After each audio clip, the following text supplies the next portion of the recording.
पटना से मनीष हो चुनरिया ले ले अइह। पटना से मनीष हो चुनरिया ले ले अइह।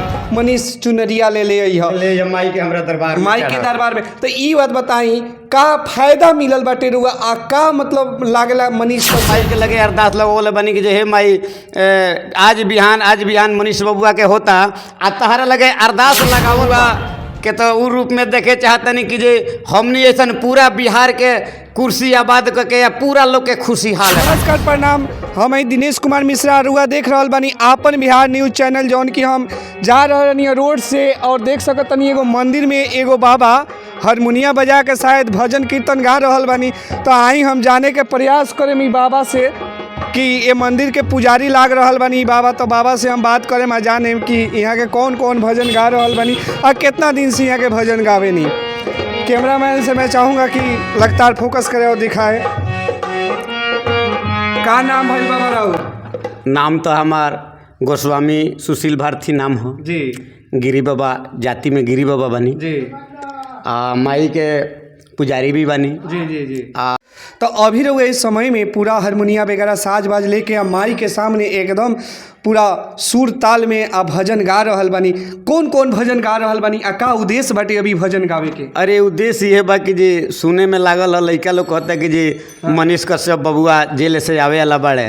तो भाई लगे चलो माई के लगे अरदास से तनी कुछ खुशी से कुछ बबुआ मनीष कश्यप बबुआ पर भजन भाव हो जाओ।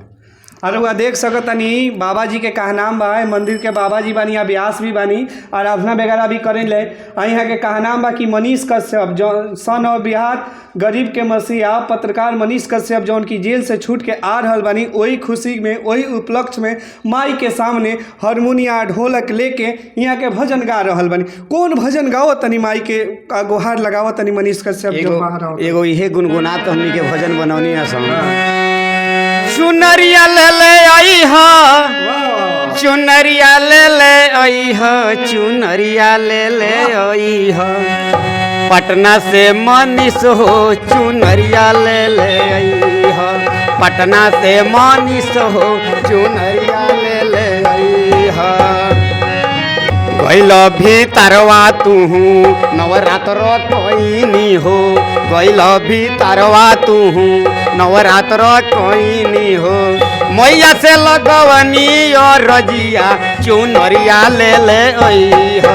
पटना से मनीष हो चुनरिया ले ले अइह। पटना से मनीष हो चुनरिया ले ले अइह। इहे गुनगुनात रहल बा। एगो औरी बेरा के मनीष बबुआ के कुछ सवाल रही रहुआ से पहले बाबा ई बात बताई कि पूरा दुनिया मनीष कश्यप खातिर इतना पागल बाटे, रहुआ भी देवी देवता के गुहार लगातार कर रहल बानी। भजन के माध्यम से भी रहुआ कहनी है कि पटना से मनीष चुनरिया ले ले अइह माई के हमरा दरबार में माई के दरबार में। तो ई बात बताई का फायदा मिलल बाटे रुआ आ का मतलब लागला मनीष कश्यप से जौना के चलते रुआ इतना परेशान बानी आ इतना खुश बानी कि मनीष कश्यप जेल से छूट के आ रहल बानी? ऐसे खुश बानी कि जे बिहार के लड़का हुए, समाज सेवी हुए, गरीब मजदूर के देखे वाला इहे मसीहा बड़े। बहुत लोग लड़का लोग नेता लोग आइल गइल बाकी गरीब के मसीहा या गरीब के देखे वाला कोई ना बुझाइल। ये मनीष के जगह पर अगर बिहार के 50 लड़का अगर गरीब के मसीहा उतरत तो हम सबका पाछे सबका को आशीर्वाद देवे बनी। हम माई के लगे तो गुहार जियब तो ही लगाते रहे। तो मनीष बबुआ खातिर हम माई के लगे अरदास लगोले बनी कि जे हे माई आज बिहान मनीष बबुआ के होता आ तहरा लगे अरदास लगावल बा कि कुआर के महीना में नवरात्रि व्रत रहे। तब माई से कहनी कि हे माई मनीष बबुआ जरूर आई हैं पटना से, तो चुनरी तहरा के लेके जरूर आई हैं।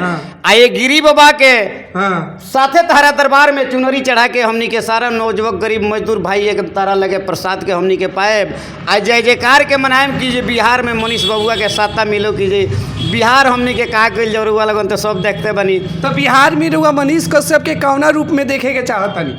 अरे मनीष बबुआ के तो उ रूप में देखे चाहतनी कि जे हमनी ऐसा पूरा बिहार के कुर्सी आबाद करके या पूरा लोग के खुशहाल राखस। खुशहाल सब कोई के रखी हैं तो आत्मा में संतुष्टि हो जाए। एगो अपन पेट भरला से 200 गोरी मरला तो ऐसे तो ठीक ना हुई। बाकी उनका लगे एक एगो बा दिल में कीजिए सबका जहाँ न्याय देखेले तहाँ कूद के पड़ेले। मनीष बबुआ के लगे एगो इहे बात बा। आ देखी एगो सपना हमरा देख ले बनी। का सपना देख ले? सपना में सुनावत बनी। सुनाई। गुल गई गुलशान गई, गुल की सवारी आ गई, देर तो भइल हो भैया, बिहार में मनीष कश्यप के बारी आ गए। देखी कैसे सपना देखल जाता। सुतला में रहनी खाटी, सपना देखिले राती, किया हो मनीष बबुआ हो, जेल से बहरिया कहिया आ बनुएरा, किया हो मनीष बबुआ हो, जेल से बहरिया कहिया बनुएरा। छाती मोर ए बाबू हो, छाती मोर फाट ताटे, आँखिया से निरवा हो गिरे, किया हो मनीष कश्यप, रतिया के निंदिया तो को नहावेला राम, किया हो मनीष कश्यप, रतिया के निंदिया तो को नहावेला राम। ये मनीष बबुआ के बारे में कुछ सोच के जतरे को समय भई रहे। माई सीता अशोक वाटिका में रावण के भय बात चंद्रघास तलवार देख के तेरे रावण भय भेद दिखौले रहे। वही जब माई अशोक वाटिका में रो तरी, वही तरह मनीष बबुआ खातिर हमनी के बिहार के बड़ा गरीब मजदूर रोता, माई हो जा रोह तरी। आँखों में सुरतिया हमरो, माथे पर विपतिया, से कहवा जाई सगरो, अनहरिया हो राम, से कहवा जाई सगरो, नरिया हो राम। इहे बात को बबुआ बगैर का कहीं ओरिजिनल आँख से आंसू।